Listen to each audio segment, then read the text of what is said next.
All right, well, we've got a lot of people reporting over the last few minutes. Let's get started. So welcome everybody to tonight's webinar here with My Property Circles. Our aim is to make buying property together easy. So we try to help people come together in a group to buy investment property, and we try and make it simple and easy, and we make it fun as well. So joining me tonight, my screen will work. Jo Vadillo is my co-host tonight. She's a board member at Pride Property Circles. Welcome, Jo. Hello. Thanks for having me again, as always. Oh, thank you so much for joining us. Jo is really an expert in property. She's the director of Advocate Property Services. She's the managing director of Property Women. She's got a great network of resources and people she draws upon, and her wealth of knowledge is fantastic. So if you've got any questions for Jo, please feel free to send them through. My name's Claire Taylor. I'm the General Manager of My Property Circles. I'm also a Property Circle member, and I'm really passionate about supporting people to create wealth. So I'm proud of what we're trying to do with My Property Circles and with the Bricks for Chicks program, and we will come to that later in the program. So Leanne, I can see your question popping in.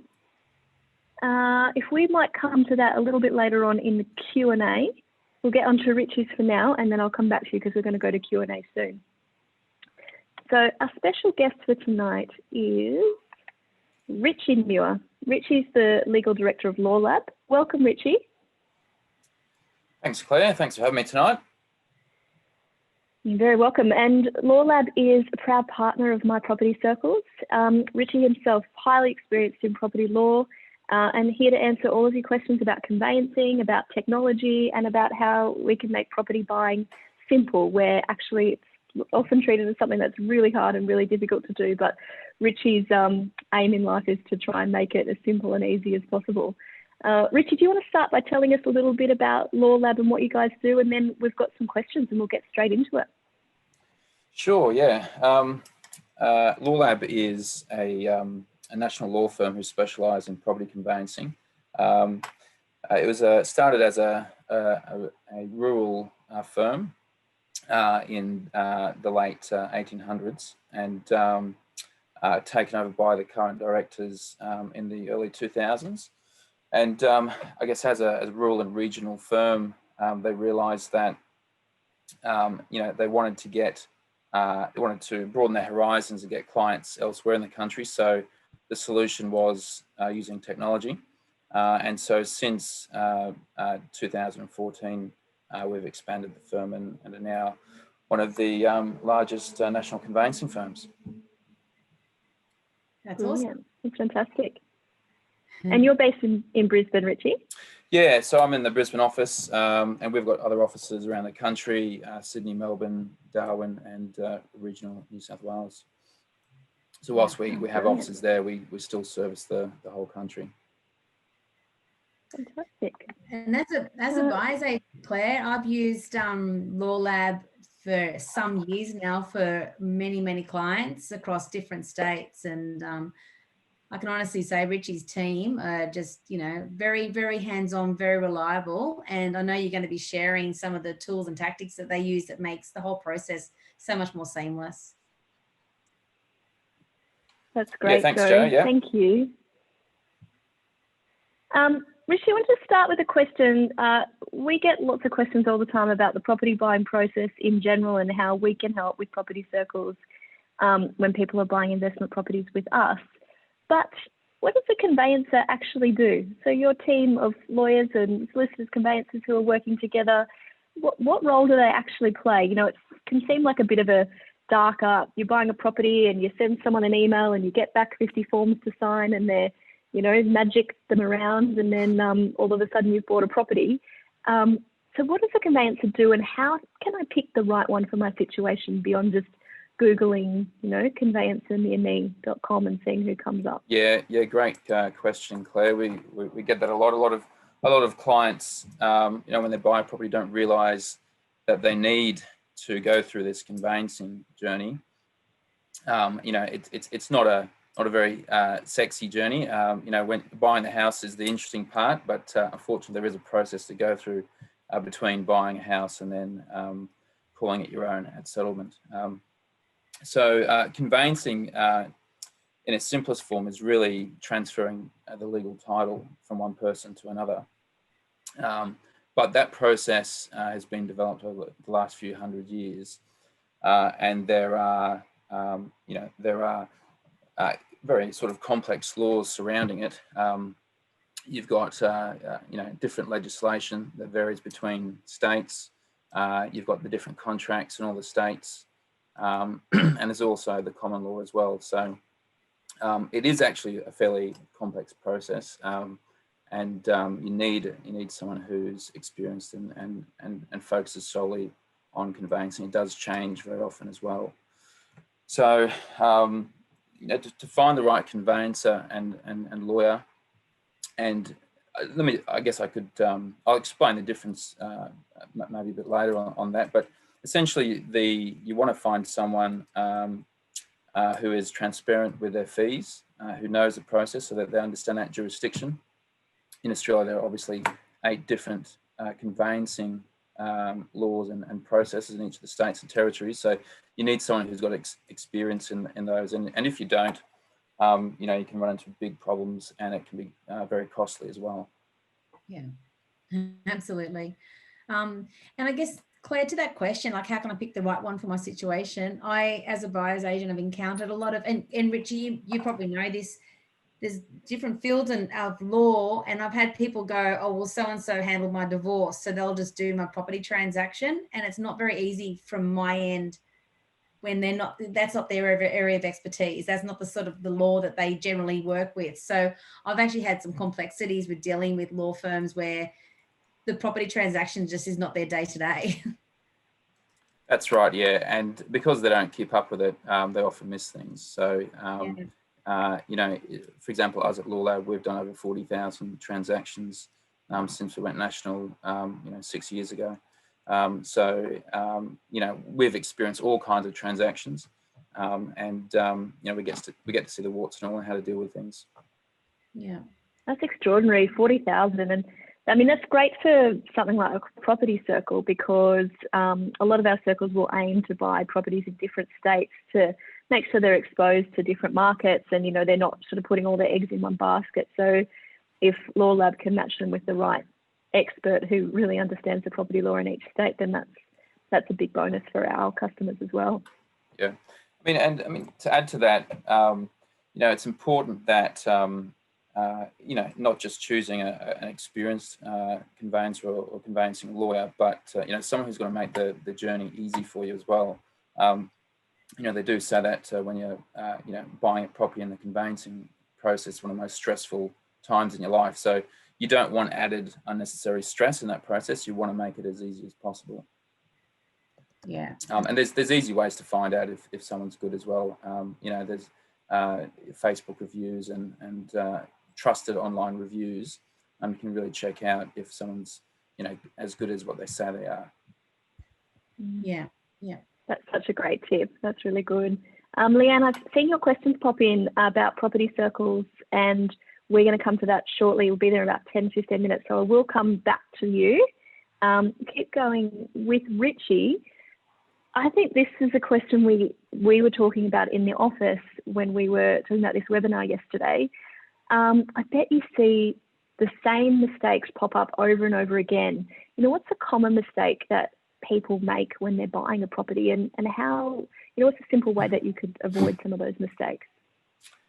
Yeah, there's a few key mistakes people make. I guess I can go through them in turn, but an overview on that is buying in the wrong entity, buying the wrong name. Number 2 is probably not actually factoring in and budgeting for the costs when you're buying a property. I guess they're the main 2. And so going through that in a bit more detail, often people can rush in and sign a contract because of various pressures, but it's really important to get the entity right, both if you're an owner-occupier and if you're an investor. From an investor's point of view, you've got to consider why you're buying the property and the benefits of buying a property. So you know, you've got to think about, is it negatively geared? And so therefore, if you're using it for tax deductions, you need to consider, well, who's the higher income earner in that joint purchase. So, whether that's buying in just their name or buying with mostly in one person's name, 99% in their name and 1% in the other. And you've got to think about asset protection as well. So do you buy in your own name, or is, siloing that property more important? Is that property potentially a risk, because you've got certain tenants there, you may be exposed to more risk, so you might consider buying a company or a trust. And then, if you're an owner-occupier, once again, you need to have it in your personal names to get potentially some stamp duty concessions. But if you're buying with a partner, you need to consider whether they've owned a property before, whether they're a foreign person. So there's all those kind of things that can impact in what name you put the contract. And it's not always easy to change. In some states, if you can't just change the name of the contract easily, because that's considered a second transfer. So one transfer from the seller to the first name of the contract, and another transfer to that different name. And that can therefore lead to double duties. You're paying two lots of duty. There are ways around it. You can potentially rescind that contract and enter into a new contract, but a lot of the times at the seller's discretion, and there are costs involved with that. So we often find that's a common mistake where we're having to rescind a lot of contracts. There's a lot of unnecessary costs because people haven't got the advice before they signed a contract. It's even more complex if you're buying using a super fund, because if you're borrowing using a super fund, the contract needs to go in the name of your bear trust or custodian trust, rather than the super fund itself. So that's a very common mistake we see people making if they haven't had the advice before signing. Yeah. I bought a property off the plan, and then by the time it settled, I'd changed my name. I'd gotten married, and the rigmarole that caused me, I hadn't even crossed my mind at the time, that changing my name could cause so much effort and so many signed bits of paper and contracts flying around everywhere. But it wasn't easy to change that. And a lot of that can be influenced by the lender as well, because running parallel to the conveyancing process, you have this finance process. And when banks are involved, they usually want to do things their way. And obviously all the loan documents have to be in a certain name, and they have to match the contract and any of the transfer documents. So often a lot of the changes are down to the bank as well. And then going back to that second common mistake we see is people not budgeting, not realizing that it's not just the price you need to budget for. You've usually got stamp duty, and they may not have worked that out properly or budgeted for that.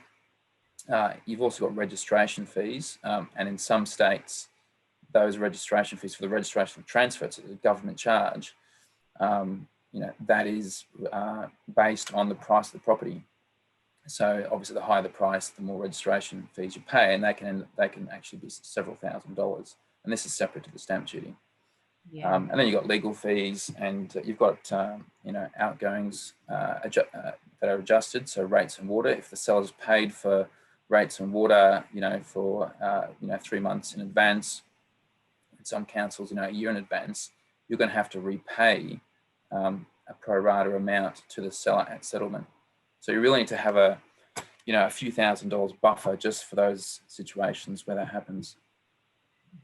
Yeah, right. And when it comes to property, these common mistakes can become very expensive mistakes if you're not careful.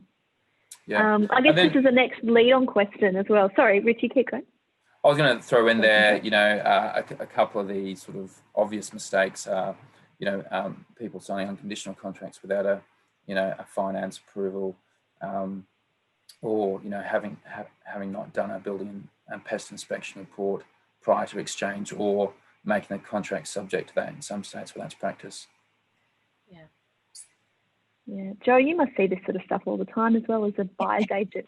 People not doing what they thought they've done and tearing their hair out at the end of the day. Yeah. And I've contacted LawLab, and I'm like, how do we fix this? And it's sometimes it's an error that's been You know, I know someone's jumped too quickly and they've changed. I mean, I've had a situation actually, I think the client might have come through, or I might have used LawLab, where the partnership dissolved very quickly after signing a contract.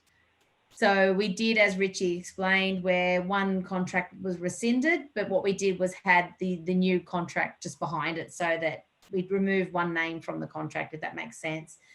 Things like that happen, and it's a matter of putting out spot fires when they do occur. Obviously, if you're using a buyer's agent, you're guided and mitigating some of that risk, such as making sure your finance is in place, pest and billing is done. You know, you put your clauses in to get out of, you know, finance clause. You know, I've even had subject to, you know, a second viewing as a clause in there. I mean, some of these things you need to negotiate at the time of purchase, but yeah, it's certainly something that I think to the amateur purchaser, I think you don't know what you're about to navigate. And that's why it's important to have the right property team around you when you do it. Yeah, it's important to have trusted advisors. And when you get caught up in the emotions of buying a property, sometimes those immediately around the sale don't always have your interests at the forefront of their minds. They might have interests of the seller in their mind. So it's really important to get a trusted team. Absolutely. And also, Richie, one thing I always say is I always ask for a contract to be, I mean, I know it's very different, like doing property transactions in different states have different obligations and complexities and the way we negotiate the sale. But especially in New South Wales, I always ask the contract be reviewed before a client signs it. Whereas, I guess, undoing or should I say, rescinding a contract in Queensland is a little bit easier to do than it is in New South Wales without so much of a monetary penalty. But I'll always ask, and I suggest to people before you do sign a contract, make sure you've engaged a solicitor, make sure they've had a look at it and been able to give you some advice before you put that pen to paper. It's really important. Absolutely, and a contract review can be done very quickly. You know, if we get a contract in the morning, we reviewed it and issued written advice by that afternoon. And likewise, if we get in the afternoon, it's no later than the next morning. So there's no reason to rush into something when you can get, you know, good legal advice quickly. Yeah, absolutely. Yeah. So Richie, when you're doing that review and you've got a really tight deadline for your client, what sticks out to you? What is a red flag that makes you say, I'm going to advise you not to go near this property? This is not going to be the right property. What's something that rings an alarm bell for you that people should look out for? Yeah, well, there's so many different types of contracts out there. For a start, you've got different contracts in each state, different contracts, different properties, like whether it's a house or a strata title, whether it's buying existing property or off the plan. But generally speaking, we're looking at a contract, we're making sure that all the required disclosures are made, making sure all the key details are there. We're looking to protect our client as the buyer. Particularly, if there's something not standard there, so if there's a lot of special conditions, we're looking close at the special conditions because most states have a standard contract that the Law Society Real Estate Institute produce, but on top of that, it's fairly common in some states to add for the vendor or the vendor's lawyer to add some special conditions. So we're willing to go through those and work out what is industry standard. Having dealt with tens of thousands of contracts over the years, we've got a good idea of what's industry standard. So when it's not, we bring those to the attention of the client. Particularly some things we look for,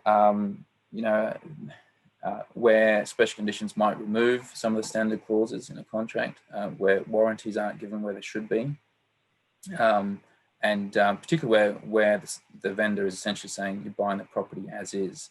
In those situations, either the client needs to undertake some good due diligence before they exchange a contract by doing property searches and inspections and the like, or they really need to give themselves some time and make the contract conditional upon due diligence where it's practice to accept that.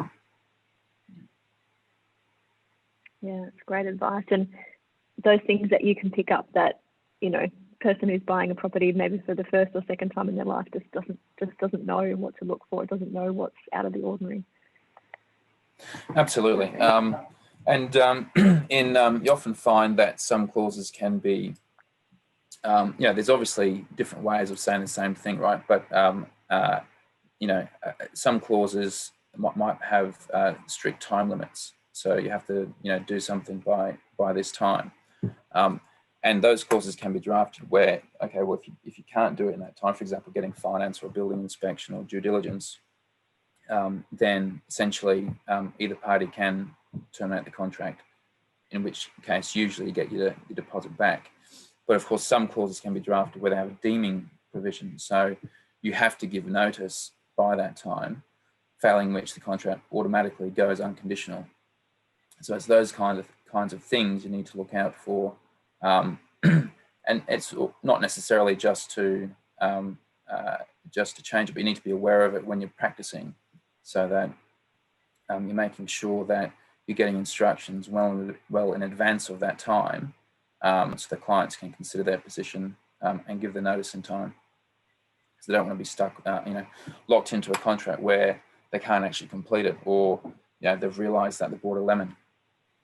Yeah. Yeah, that's fantastic. So something that you guys are really proud of is the way that you've used technology to make the property buying process a lot simpler and, I guess, more transparent for your clients. Do you want to talk to us a little bit about that, about how tech is making this a lot easier for people at the moment? Sure, yeah. In this day and age, there's really no reason, most of the time, there's no need to see a lawyer in person. There's no need to sign any paper documents. Pretty much the whole conveyancing process for, let's say, 90% of transactions can be done digitally online using digital tools. And that's how we run our business. So integrated within our tech platform, we've got you know, electronic signature tools like DocuSign that are integrated, so contracts can be signed electronically. And I guess just to expand on that, the law has for some time permitted contracts to be signed electronically, particularly by individuals. Companies, there's still some work to be done on that, but there are some temporary COVID relief measures where companies can definitely sign electronically at the moment. So, but it's only become more commonplace to sign contracts electronically. We were one of the leaders in that a few years ago when we started introducing contracts that could be signed electronically and having the tools and processes to sign it. That's one of the big things, even though it has been possible to do so. You know, traditional practices and processes within firms have been difficult to change. So, you know, where we can, we do every single contract electronically using DocuSign. It's just so much quicker. And now banks have accepted it. The state authorities have accepted it. You know, it was a difficult battle at times to get them to accept these things, not because they didn't acknowledge that the law allowed it. It's just a change in their practice. But now it's very commonplace to have contracts signed electronically. There are exceptions for some documents like deeds that still need to be signed on paper or witnessed. But generally speaking, a real estate contract can be signed electronically. So you've got electronic contracts, you've got a digital workspace. We have a program called Rundle, which brings all the parties together. So, you know, the buyer, the buyer's agent, the broker, ourselves, all your trusted advisors are in this digital workspace. It's a bit like, you know, Facebook for business or Facebook for conveyancing. So everyone can chat to each other. There's a workflow, you can share documents, things like that. And that leads on to an electronic settlement. So rather than having to turn up like we used to at a settlement room with hundreds of people there exchanging documents at a certain time, it can now all be done in an electronic workspace. And PEX is one of those providers where you can actually settle contracts electronically, and the title is transferred straight away to the buyer, and the seller gets their money straight away as well, instant, rather than having to wait days for bank checks to clear and sometimes weeks for the title to be registered at the land titles office. And then we've also got there are strict requirements for verification of identity these days. And it's not surprising, really. The more digital you go, the more focus there needs to be on making sure that owners and property buyers are who they say they are, and they're being verified. Their identity's been verified, and that onus is on the owner and buyer to do that, to give that identity check to their lawyer. And there are different ways to do that. There's a certain standard that you have to do, which is a face-to-face standard, but the face-to-face standard can now be done digitally, and we've got a digital solution for that called Rundle ID. Essentially, how that works is just use your smartphone. So anyone who has a smartphone can essentially do a selfie and take a photo of their driver's license and passport, and then they nominate someone. It could be their partner, it could be their neighbour, a family member, and they do the same thing. They take another selfie and their passport and driver's license confirm they've seen the other person's originals. And those I guess screenshots are then, and there's obviously an app for this, those screenshots are then checked with the government database, and then there's an actual report provided by the provider that says, okay, these people have been verified in accordance with the verification identity standard, or something's wrong, they haven't, and then you have to do further checks. So it's a very high standard of VOI that's required these days, but once again, it can be all done using a smartphone, so you don't have to go and see a lawyer in person. You don't have to go down to Australia Post to do it. Particularly useful in the current environment where with social distancing and lockdown in some states. So it's a perfect digital solution. Yeah. I think it's awesome. I mean, I've got to get some JP to sign documents, and I keep putting it off because I've got to find the JP. So I think once we get to a point where it is seamless and there's IDs and DocuSigns and all that, I mean, it's just, I guess it makes your job a little less labor intensive. And it's also, have you got a sample of what Rundle looks like in it? Yeah, I've got, here's one we prepared earlier, Jo. Play a little video. And hopefully this works for me. You're about to take the first step in your new and important journey, but you're going to need some professional help. Consuming professional services has always been complex, time-consuming, and full of surprises. Take buying a home. On this journey, you'll have real estate agents, conveyancers, finance brokers, lenders, the list goes on. They're all working in isolation, so your time is spent sending emails back and forth, taking phone calls, filling in forms, and worrying about deadlines. Managing all the details is a real challenge. Does it really have to be this way? No, it doesn't. You need Rundle, a mobile app and platform that enables you to easily monitor and manage professional services wherever you are. Rundle brings all your service providers together and puts you back in the centre of your journey without all the detours you've come to expect. You save time, avoid confusion, and have a lot less stress. Your service providers work together as a community, allowing them to solve problems faster. Their processes are transparent and communications are open, so you're never in the dark. The good news is all this is accessible from your smartphone, 24/7, just how you like it. So for your next journey, ask your service providers for an invitation to Rundle and start collaborating.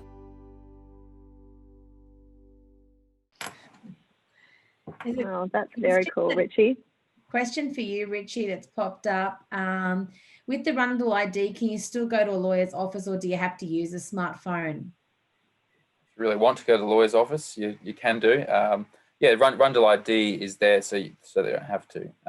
But you can still do the old-fashioned face-to-face if you don't have the smartphone. Yeah, for sure. And you mentioned before it's a little bit like Facebook. So the back end, when I explain this to clients, I sort of say it's like a private Facebook group, but the transparency is great because what I love is that all the documents are in one place. So as opposed to me going to Gmail, looking up the client, trying to find the one with the attachment. Is that the right attachment? No, go back. It's really nice to have a one place that anyone who needs the contract at one point can see it. And this is that correspondence there. It's got the date of settlement. So it's great for planning, and it's back and forth. If I've got something I need to, can we get a special condition added to the contract. It's just got everything diarised that we can all go back and use it as a checkpoint.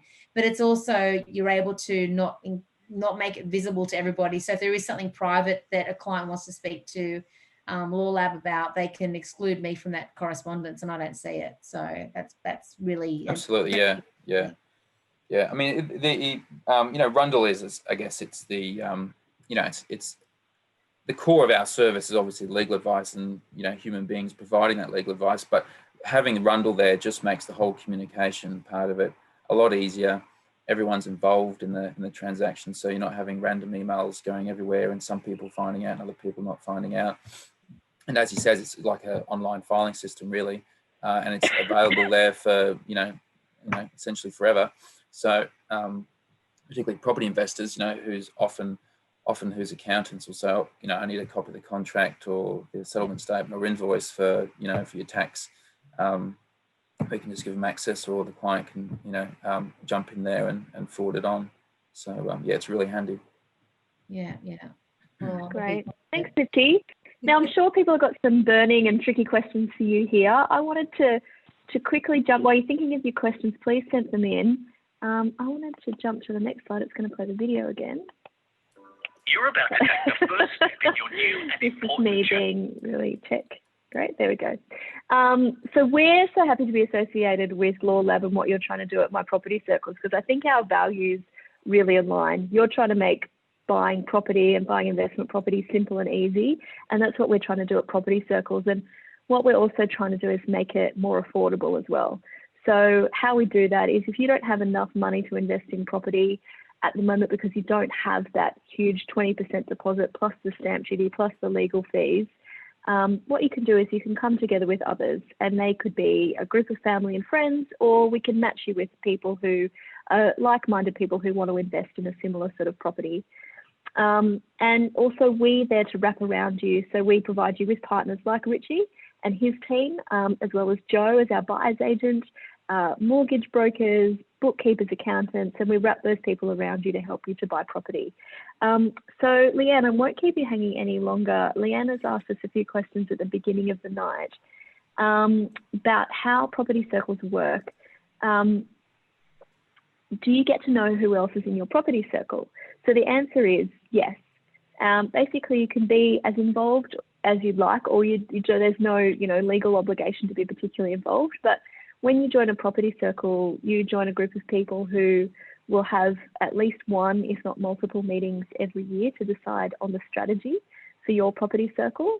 So at the moment, a lot of our circles are just meeting over Zoom, of course. Some of our circles who have family or friends involved will be meeting in person, but absolutely you can get to know who else is in your property circle and, be sure that your goals align with theirs. That's absolutely fine. And then let me just skip ahead here to the next little slide. I think that might help to answer your other question. So I just wanted to quickly run through, for people who are interested in how property circles work, this is a little process of what a property circle is, what it might achieve over a few years together, and how it all works. So if you can see in the top left corner, we have a group of 4 friends here.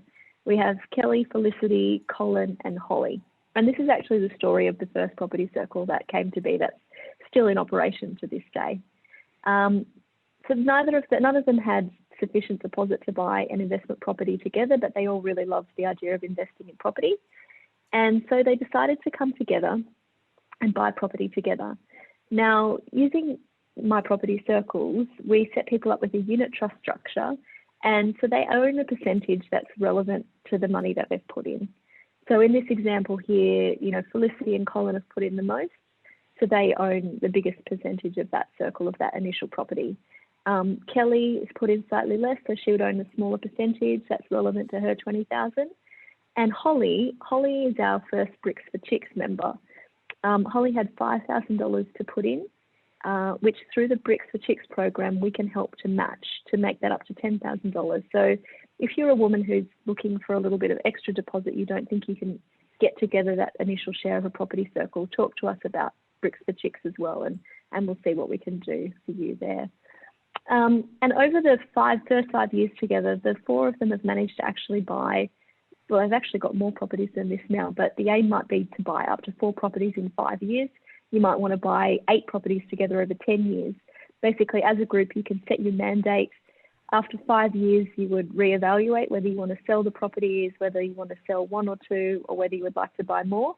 Basically, as a group, you guys are in control and you're telling us what it is that you'd like to achieve. So Leanne's question was about in year 2, whether you have to put your name down on the loan for the second year of the property circle, or could you put cash down instead? So not all property circles have to take out a loan. Some might be buying a property in cash only, in which case you would have more investors pooling cash, and we do have a circle that's looking to do that at the moment. If there is a loan that, no, not everybody needs to put their name down on that loan. That would be the responsibility of the director of the circle. If you would like to be a director, you can be paid an additional director's fee. But no, not everybody would need to put their name down on the loan. And if you're not in a position, then you absolutely don't have to do that. So you could put cash down and grow your contribution in that way, then that's absolutely fine as well. And different circles work in different ways. So just give us a call basically and see what option works best for you. Jo, did you want to add anything to that about how the loans are structured? That was just so eloquently put, but I was just going to say, like you mentioned, there's different structures, not only from the funding of the properties, but the concept and how you might want to bring a property circle together. So maybe you've already got a property in mind and you're in a position to jump on a transaction that you think is going to be, a great investment, and you need some partners. You might be 50% ownership, and you need some people to jump on board to close that circle and allow you to invest in something that you might have already done the due diligence and recognize it as being, a great strategy for you to grow your wealth in property. There's so many different ways you can do this. It's perhaps you're somebody who's got $50,000 through commissions at work or tax returns or savings, knowing full well that it's going to be some time before you can do this on your own.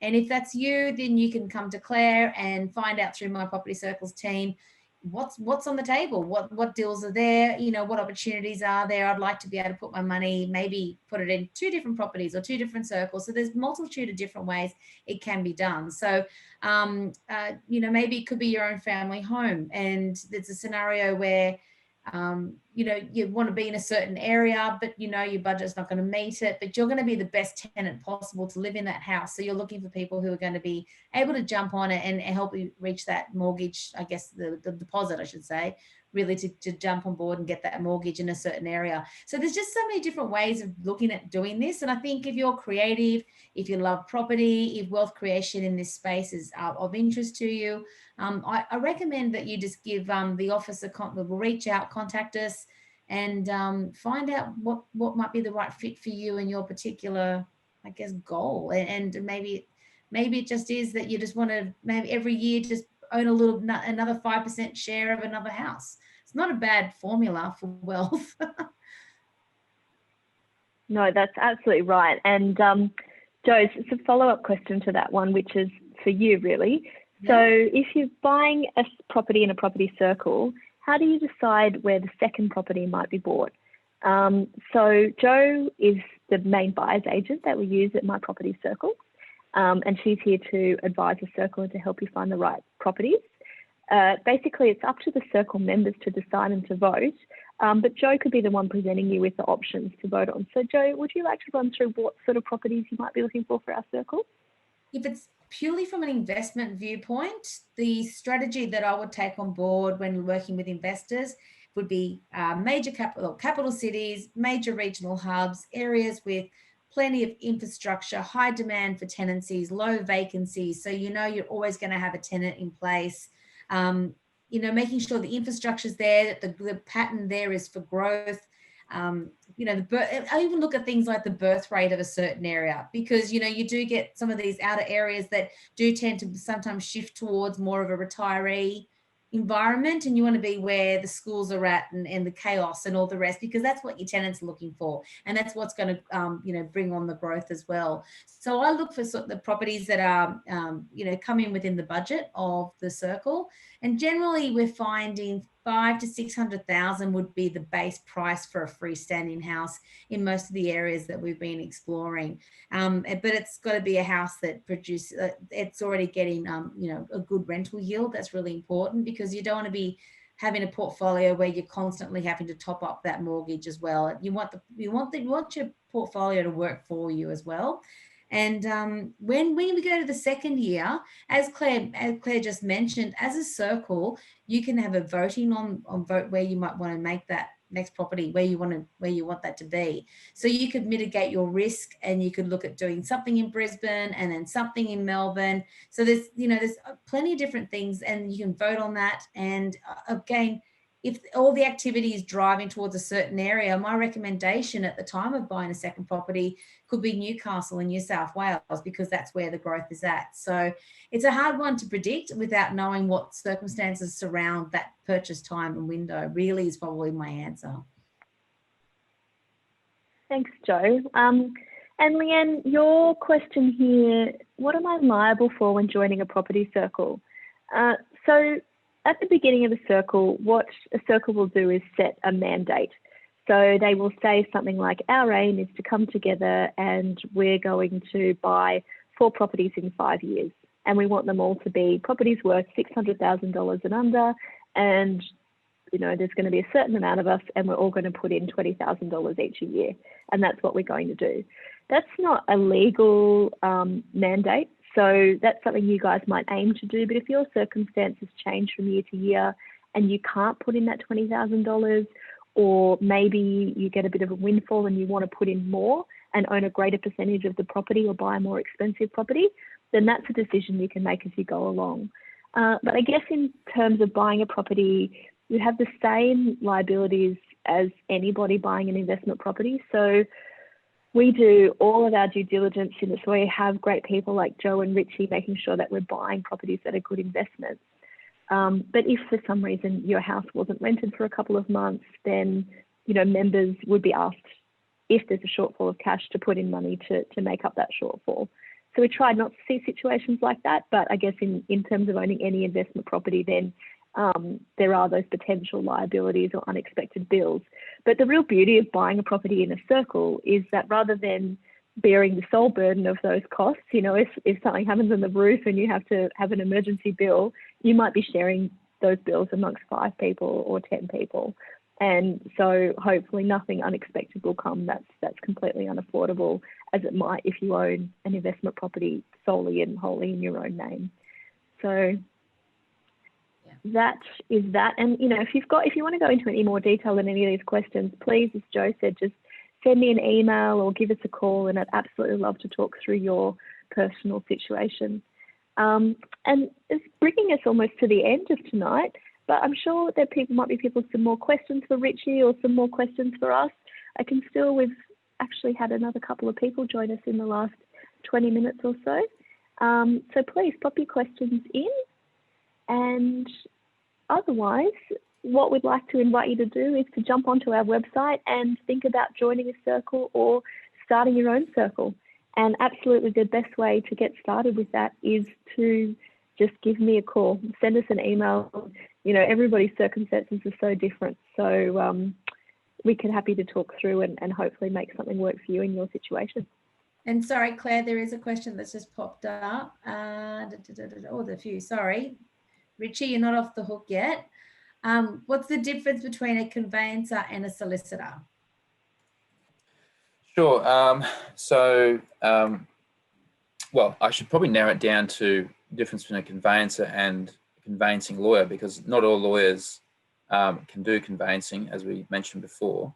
And it's important not to just choose any lawyer necessarily over a conveyancer, but you need to have a lawyer who does conveyancing and property law. Now, conveyancers can, you know, do your standard conveyancing, but they're kind of limited if there are any issues.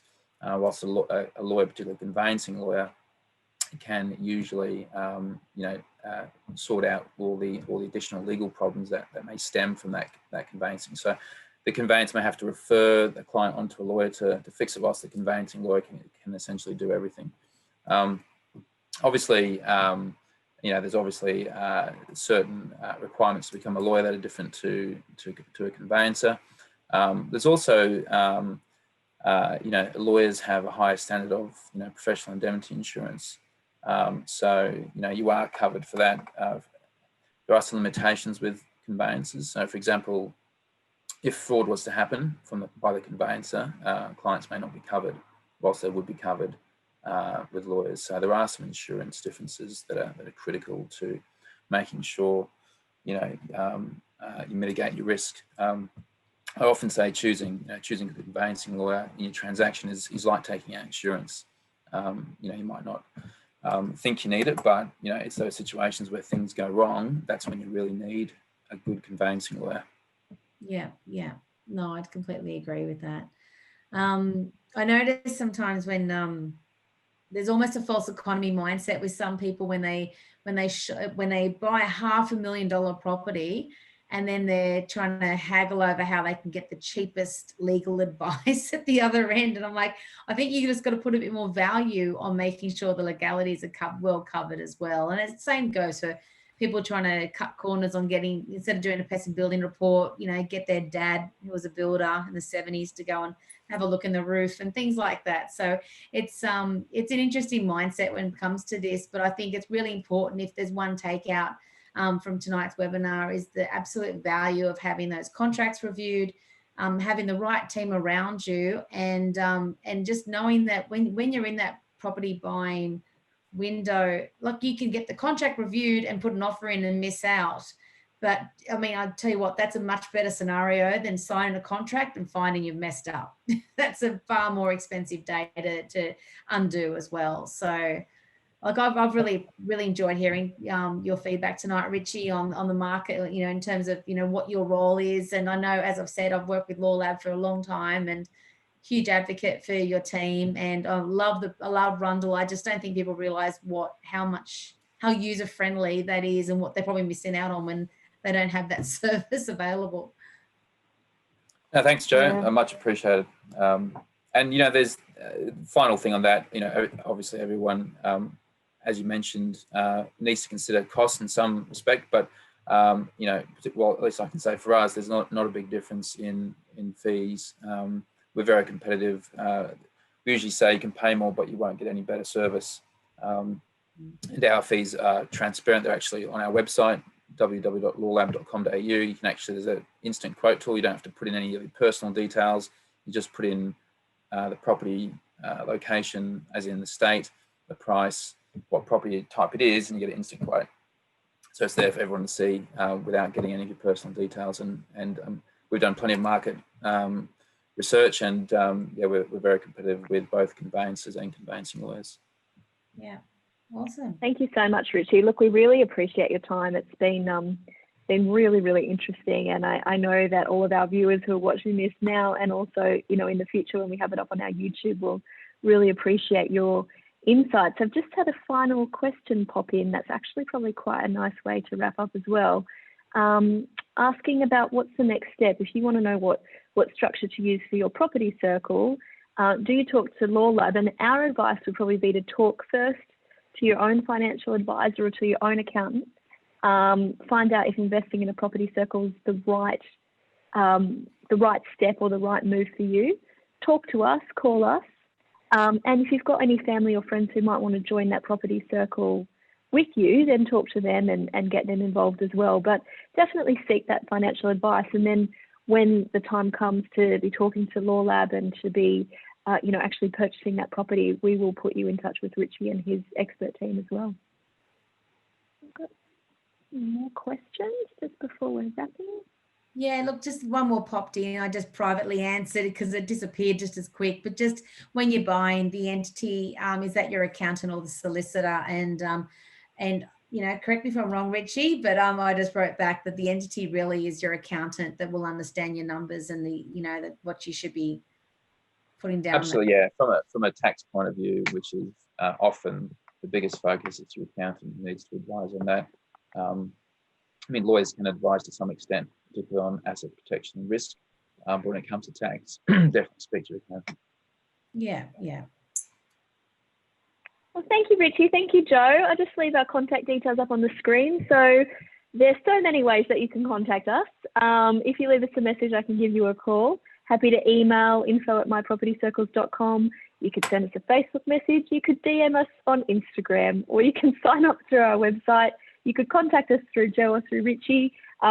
Please get in touch however you'd like to chat, and we'd love to talk to you about making your dreams of investing in property a reality. So thanks, guys. Thanks, Richie. Thanks, Jo. Thanks for giving up your Thursday nights. And yeah, hope that everybody has a great weekend. Thank you. Thanks, Claire. Thanks, Jo. See ya.